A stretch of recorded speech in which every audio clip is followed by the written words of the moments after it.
The Talking Points with the Training Center starts now.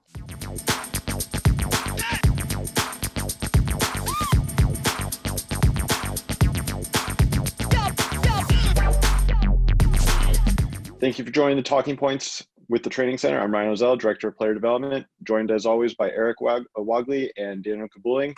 We're going to talk about today our training assessments that we've started building out, the Training Center advanced assessments that we're building. So Dan, why don't you kind of just give us an idea as to what we came up with and why we're doing these advanced assessments and what their kind of value is and what we're bringing with it. Yeah, so this assessment started with more just a physical focus. What can you physically do? When we are trying to help a baseball player develop, whether it's their swing or improve their pitching, a lot of times there is a ton of focus on the skill development side. So I want you to mechanically change what you're doing to try and get better outcomes on the field. And when I started with Erik, about 2 and some change years ago, it was all physical. It was like, let's look at hip range of motion. Let's look at spine range of motion, look at shoulder, and to use that information to design a training program, which was more focused on the physical development side to help kind of unlock potential. And that then evolved and turned into our advanced assessment, but it happened in a way that, we kind of just continue to blend and test and figure out how can we continue to help players. Because one of the things that I've definitely recognized, and I used to be a really, really big proponent of just the physical side, is we can improve a player physically. We can get them stronger. We can get them better body control, more movement capacity, all those things. But if they get on the field and they don't get any better, and then they don't see the actual performance enhancement on the field, then we're going to be limited because we'll be, creating that guy that can deadlift, 600 pounds, but he can't throw a strike. Or we have that one athlete who, is a freak in the gym, but can't handle it mentally at the plate. So we wanted to try and blend and hit as much of the spectrum of player development as possible. And that's kind of how we came up with these advanced assessments. And, I think that physical development side is still really, really important. That's our foundation. But it also was kind of a moment for me where it's like, hey, like me as one person, as one coach, I can't serve the needs of athletes across the entire spectrum of development. So we have to go and figure out and rely on other coaches. And that's how we kind of led to this kind of advanced assessment where, yes, the basis is physical. We want to see how you can move, what kind of range of motion you have, what kind of body control you have. But we need to understand your pitch arsenal. We need to understand your swing metrics. We need to understand and we want to dive deeper than just what's your exit velo and your throwing velocity. Like we want to go into as many layers as possible so that we know that we can do everything we can to give that player the opportunity to get better. And it's not just, oh, you're swinging the bat harder, hitting the ball harder, throwing the ball harder, and we just assume you're going to be a better baseball player. This advanced assessment, we want to dive into as many layers as we can. Awesome. Thanks, Dan. Erik, why don't you kind of go over a little bit of the evolution of the assessment and kind of how you've started utilizing it to help the players on the recruiting side as well? Yeah, I mean, it's a perfect piggyback for what Dan kind of presented, and it's really happened organically, kind of like everything that's happened in our program and in the training centers. Just we just do what's best for the players, and we evolve as we adjust to those different scenarios. But with the advanced assessments, basically, like Dan said, we've been doing this for a while. It's probably a lot chunkier than the product that we have now. But it really kind of came about as between the high school season getting suspended and then ultimately canceled, and then the really strict shelter-in-place order that came around. We were able to assess quite a few of our hitters and a few of our pitchers during that gap. And then once we went into quarantine, we decided that, let's start going over the data with our players on Zoom because no one's doing anything else, and it'd probably be pretty valuable if they hear the why behind it. And also on the flip side, we can get better at analyzing the data by teaching it to other people and presenting it. So that's kind of what we were doing, and we did Ryan, probably 30 something assessments, over the course of about 5-6 weeks while we're sheltering. And then it was like, like, we can actually put this in a visual product that's super valuable for everyone to see and they can have. So that's kind of where we put it on the Google Slides that we'll show in a little bit here. and then and make it look pretty and really kind of have a really really nice working document for everyone to kind of look at. And obviously on a Google slide, if we adjust it, then it shows up, if you have the URL automatically. So pretty valuable on that side of things. And then it was like, you know what, as the NCAA extended these dead periods, and now we're in we're going to be, I think, at least 5 months of dead period when the July one ends. And so these college scouts and recruiting coordinators and pro scouts, they still want to do their job. They still want to go, they still want to find players. They still want to recruit. They still want to look for guys, but they can't. And every single baseball player and baseball program in the world sends videos to all these guys. They have literally thousands of videos that they look at all the time. So, but what we can do with these advanced assessments is we can paint a really accurate picture of a player through the data based on the tech that we have in these advanced assessments. So that's kind of, we've definitely started floating it out to some colleges for some of our higher level players, and they are absolutely in love with it. They love that we can give them that kind of data in a time like this, especially that can really, really, really give them much more layers of information than just some random video from a player. Yeah, awesome, Erik. I think one thing I want to kind of reiterate that you mentioned was the idea of we've been doing it so much, and the thing about learning is being able to teach it to someone else. And I think that's a great point that you've made. And over this time frame has been really good for the players. I know when we've done these assessments, I love seeing the guys kind of response and going, oh, now that makes sense. Like, yeah, I understand a little bit more of why I do some of the things I do. So that type of insight, I think, is really valuable for it. So as we kind of transition to, let's talk now about why do we do the assessment, and what kind of assessment, what does the assessment really showcase for the players? So Erik, why don't you kind of take us over through this and kind of give us a little background as to why we're doing the assessment and why would a player want to come get the assessment done? Well, really everything we do inside the training center between and in all the different brands is individualized. So we don't have a cookie cutter approach. We have to assess everyone that walks in the building if we're gonna coach them the right way. The way one guy moves is going to be different than the way other guy moves. The way one guy swings and throws is going to be different. So we should not coach them the same.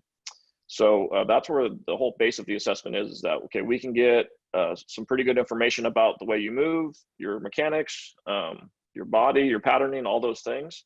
And then we can take that and we can build out an individualized program for you to follow. And we were giggling about this the other night. I mean, it's so funny when new people come into our building and they see the way we coach, and it's like the kids are doing their thing. They look at their phone, they have their program on there, they execute the plan, and really we're the guardrails to kind of just make sure they stay within the framework that we want them to. But it's not a ton of hands-on coaching. And Dan and I are going to probably do a separate presentation on motor skill learning, but it's really how they learn the best and they take the most ownership of the process. So that's why we do it the way we do it, because if we can't learn about them individually, we can't coach them all properly. If we give everyone the same drill, it might work for some, but it's probably cheating another guy. So we want everything they do inside that building to be tailored to what they need to be doing at all times. Yeah, that's a great point right there. And Dan, why don't you kind of give us some more insight from that? Yeah, I'd say from the original, when we talked about the assessment at the very start, it again was all physical, and it was looking at, okay, what range of motion are you capable of? What is your movement capacity? And I don't think it gave us the fullest picture. And one of the things that we definitely have started doing is, okay, let's look at both ends of the spectrum. Let's look at the foundation, how you move and how strong you are and all those things.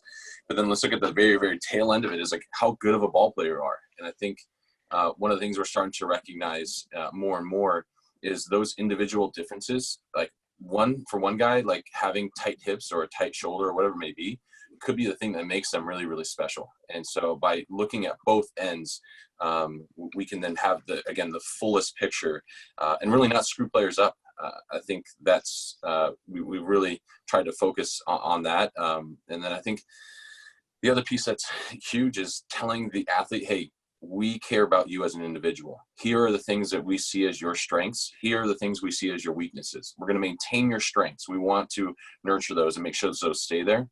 But here's a plan that we can attack your weaknesses. And then, by the way, like, here's like X number of players who have been just like you, who were told they're too skinny, don't throw hard enough, don't run fast enough, aren't good enough to play college baseball. Here are all those players. They've gone through this process, and here's what we've done with them. Here's the results that they've gotten. You can be just like them. And that's why probably that environment that we have at the training center is so weird. Is we try and build as much intrinsic motivation. We use extrinsic motivation with leaderboards and competitions and those kind of things, but we really truly want to create a culture and an environment where the athlete is the one at the driver, in the driver's seat, making sure the car is going forward. We're not looking to drag kids into workouts. We're not forcing them to do anything, and the athletes that really buy into this process and believe that they're going to get better really have shown the best results. If I could add one more point to the why, is that came up the other day. It really can, all these different worlds and all these different layers of this assessment, they're all pretty much related, and that's really kind of the core to all of this. And a good example is we recently did a hitting assessment, and Dan hadn't done the physical assessment yet because the kid hadn't got in there, and he had a really kind of significant leak in the middle of his KVS sequence, basically not transferring power well from his torso to his arms. And I had told him on his hitting assessment, I said, you know what? I said, there's something going on. I'm guessing you have a T-spine issue. Your thoracic spine is not very mobile or something, but we'll have to wait till Dan assesses you. And sure enough, Dan gives the assessment. I said, well, what did it say? And he said, well, he's pretty locked up in his T-spine. So all these things, if you can unpeel the layers of the onion, kind of show a really, really detailed picture of an athlete that you just can't do unless you do it like this. Yeah, that's great insight from both of you on kind of why we should do that. So let's make that transition now to what's this assessment look like? So for people who are listening to this, we're going to try and be as best we can about talking about it, but this is a situation where if you want to listen and see it, we're going to go ahead and go over to the YouTube version where you can really get involved with it. So Erik, why don't you kind of take us into what does this assessment kind of really entail, and what are the areas that we're kind of looking into? Sure. I'm going to go ahead and share my screen. We're going to look at both our pitching and hitting assessments. These are templates that we've used, and we'll explain each section as we go. We're not going to do any analysis of the data. We're just going to display the data and explain what we're measuring there. One of our 2023 pitchers that we have quite a bit of data on. So here's his assessment. I'm going to go ahead and present a full screen here. So we kind of just lead obviously just with a cover sheet, but then we go right into them physically. We always need to make sure we know the athlete physically. So on this info sheet here, we have his strengths. Dan, you can talk a little bit about what we're measuring, the basics as far as their physical assessments and traits. Yeah, so we're gonna rely on kind of multiple layers of this assessment. I've just gotten on-base use certified from the pitching standpoint, so we're starting to use some of their screens, but really just try and figure out, strength, range of motion, body control, movement capacity, where strengths, where weaknesses, what do we need to improve to make sure that the athlete's staying, injury free or injury, resilient to injury. And then what are things that are unique to them that will affect them in the skill side of things. So we can use that information as coaches to more effectively coach that athlete from a physical standpoint. Because if somebody has something that's just, not normal. Off the top of my head, we have a pitcher who had broken his ankle when he was a kid, and it's something that's just not going to change. And it was making his back leg look really, really funky. Communicated that to all the coaches, and they just knew, hey, that's the way he is. And we're not going to try and coach him, maybe better heel connection or a better job of using their back leg, because that's the way it's going to be. So that physical side of things, we try and, I've been trying to use as many different screens and tests and figure out what's the most effective way to figure out this information, and then obviously get it over to the coaches. Awesome. And then we kind of follow that with what their goal is, because each player is going to have some different goals. This player is a pretty high level player, and he's got some big goals there, but it's important that we always put that out there in front. What their GPA is, so obviously colleges want to know that information, and then their contact info. So with this particular kid, we have, like I said, quite a bit of data on him. So here's a recent Rapsodo bullpen that we've integrated a few clips throughout the assessment to see. This is more for the college recruiting side of things. And moving along, we have a biomechanics review on this particular pitcher. We've been working with a company on giving us biomechanics feedback based on markerless review on the video we send. So here's a whole biomechanic review of this pitcher. It's pretty cool. It would take quite a long time for us to explain each one of these, but we can go really, really deep, much deeper than video can give you. And then we go into the normal video analysis, taken with our phone. We have the Rapsodo intertwined here on the side view. We have an in-house side view. We kind of talk about their strengths, some areas of improvement we have in this view. We have the front view here, same thing. We're talking about some of the different strengths and weaknesses that we notice from the video. Then we move into ground force data. So this is definitely something that is a big separator for us, is we're able to get ground force data from our players that measures the force they're putting into either the mound or the ground if they're a hitter. Very, very valuable stuff. A lot of new studies are showing that this stuff is very important. So we look at how they're applying force to the ground and how that energy then affects the way their kinematic sequence and power kind of gets dispersed throughout the whole motion. We have all the Rapsodo stuff here, so pretty intricate stuff as far as how deep we go with them on this, but here's a kind of a overview of this particular picture. The more spread out they are towards the edges, the more it's a strength, the more it's towards the center, the more it is a weakness. So this particular player didn't have great location and his release point was a little bit all over the place, but then his pitch, his total pitch score is moving, his velocity were at the upper levels. We have all here, we have the whole movement matrix and their spray charts for their movement profiles. So we can really use this information to work on pitch design. What pitches should they be throwing? What's a weakness? What's a strength? More deeper look into their movement breakdown according to pitch and spin. And then we have their control matrix here, where it shows their balls and strike breakdown according to pitch. So pretty valuable tools as far as not only how hard are they throwing and how much is their balls moving, but how each pitch interacts in the strike zone and how accurate they are in their bullpens and their sessions. This here analyzes their release. So like I said at the beginning of this pitcher in particular doesn't do a great job of releasing at the same arm slot. So this visual kind of can show that, which is really, really valuable when you're talking about coaching mechanics into a pitcher. And then we also have an inside high-speed camera that we are able to see each pitch come out of their hand in very, very high detail and actually see the revolutions of the ball.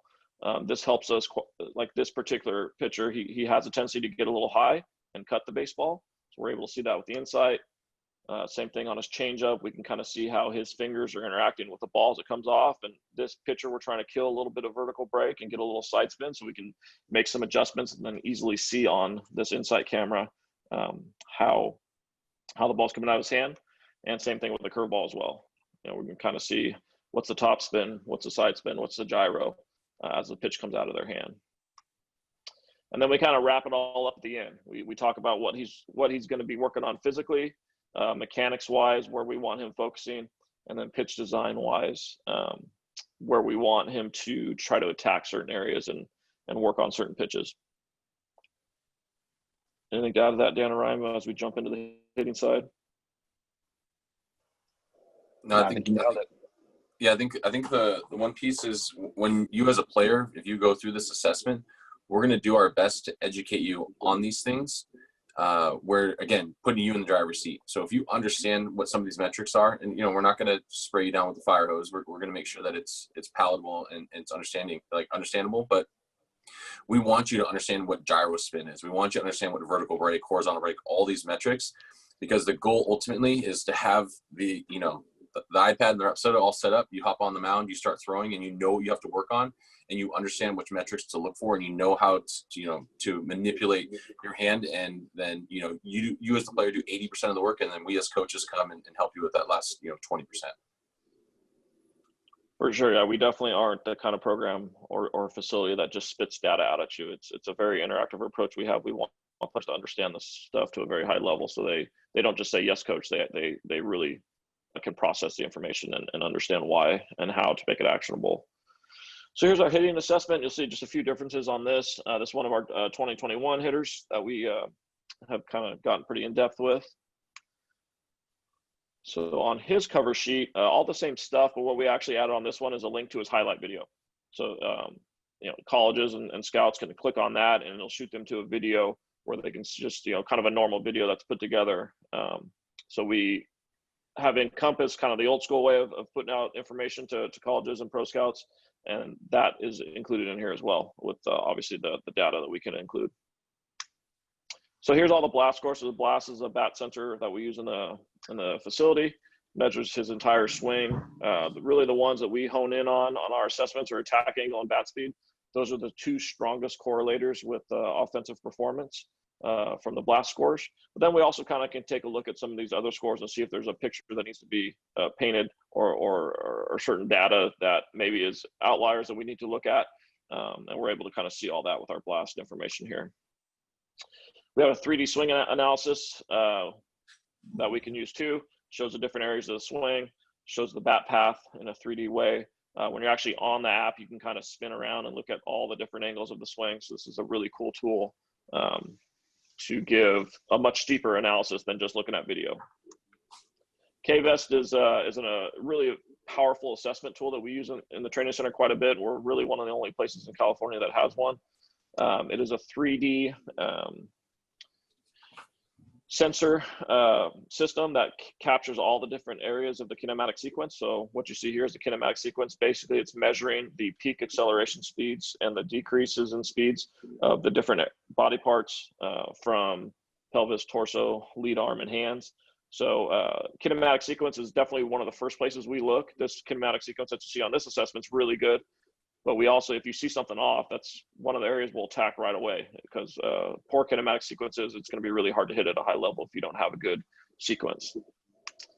Kind of just a number, putting in numbers to that graph, where we're able to see what this player is doing sequence-wise, what the speeds are at each stage, and then we also really take a close look at speed gains. We want them to be transferring power up the kinetic chain, and hopefully it should be moving faster as it goes out through the end of the swing. Time to contact is another important thing. It's actually one of our what we call buckets, where we put the hitters into different programs based on their assessment. But basically measures when the pelvis starts to rotate, and then when they get to contact, what that time is. And the great thing about KVest too is it always provides a pro average against it. So if there's a big outlier, particularly if you're really slow in your time to contact, we know that there's something wrong, and you're probably not going to be able to hit at a high level if you're slow time to contact. So it's an area we go after if we see that in an assessment. We're able to measure the separation between the hips and the shoulders at different areas of the swing, which is really valuable to us. If the player's coiling up too much, we know that he's going to probably be a little slow and rotational in a swing. If he's not getting any separation at all, there could be a physical issue that Dan needs to attack. So these are pretty valuable numbers for us. And you see on there as well, the green always shows us what pro range is. So that gives us a good guide to always go off of. We're not guessing here. We actually have data that'll kind of give comparisons for us. We have a hit tracks. For those who don't know, it's a very expensive and awesome machine that measures batted ball data for us. So it's made this assessment process extremely easy and extremely accurate. But basically, we take all their batted ball profiles, like you see here, their max and average exit velocities off the tee and off the machine, what their launch angles are, line drive percentage, fly ball percentage, ground ball percentage, hard hit average. So the KVest and the blast sensor measures what happens with the swing. This measures the result of the swing. And so we're able to kind of compare this information with the stuff from blast and KVest to really, like I said, paint a very, very accurate picture of what a player does. And then we kind of have, like, same with the pitch and just kind of a little video analysis. We'll just look at the video and we'll break it down and look for strengths and weaknesses and point those out. We also give corrective drills. All of our players, like we said earlier, on individualized programs. So we use all this information and we give them drills that they work on individually to work on some of these areas of improvement. Same thing with the pitching. We have our ground force meter here, really valuable in hitting, that hitters are putting force into the ground for as long as they can. This particular player, we noticed that he was dumping some of his force, getting on his toes a little early and internally rotating, and we've been able to address that with him with a few simple adjustments. And then we just have the summary here. Here's all their things that they're working on, all in one spot. We give every one of our players KPIs, key performance indicators. These are data-based objective assessment markers that we want them to achieve. So every player this summer is going to have a KPI, 3 KPIs that we want them to achieve these goals inside the gym. And we feel that if they do that, they will improve their performance on the field. We test and retest everything. So for example, we're going into our summer program in about a week and a half. We've tested all of them with these assessments. Their job is to work on their weaknesses and get better. and then we'll retest them at the end of the summer in 2 months. And we publish that data, and we stand by it, and we want to be held accountable, just like we hold the players accountable to what the data says, and are they getting better in there, not just guessing. And the moving forward slide, where we just kind of talk about, just like the pitching, how we are going to move forward with each athlete. So those are the visuals and the explanations of the different parts of our assessment. Kick it back over to Ryan. Yeah, guys, that was great. That's awesome insight to show to everybody else. And one of the things I kind of want to reiterate is how encompassing it all is. It's not one of those things where we're trying to silo it out. You know, last week, Dan and I had a situation where we were talking about a couple guys, and Dan would walk over and say, hey, this is what I'm seeing. What are you seeing as he's working out here with you hitting? That's the really valuable part of this assessment, is taking all different areas and bringing it in together in one spot so that the player knows what they're doing and focus on their circuit and trying to get better. So as we're kind of going, Erik, let's kind of talk about the idea, like we've mentioned, the idea of this changing landscape. You know, we've been doing a lot of work on our own in the advanced learning side. We've had a lot of situations where, you know, Dan and I have both gone through on-base use certification. You've gone through your on-base use certification. We've all become driveline certified in pitching and hitting. I've done my KVS certification. So we've been really focused on our learning as well. And I think we wanted to take some of that learning that we utilize and play it into the assessment.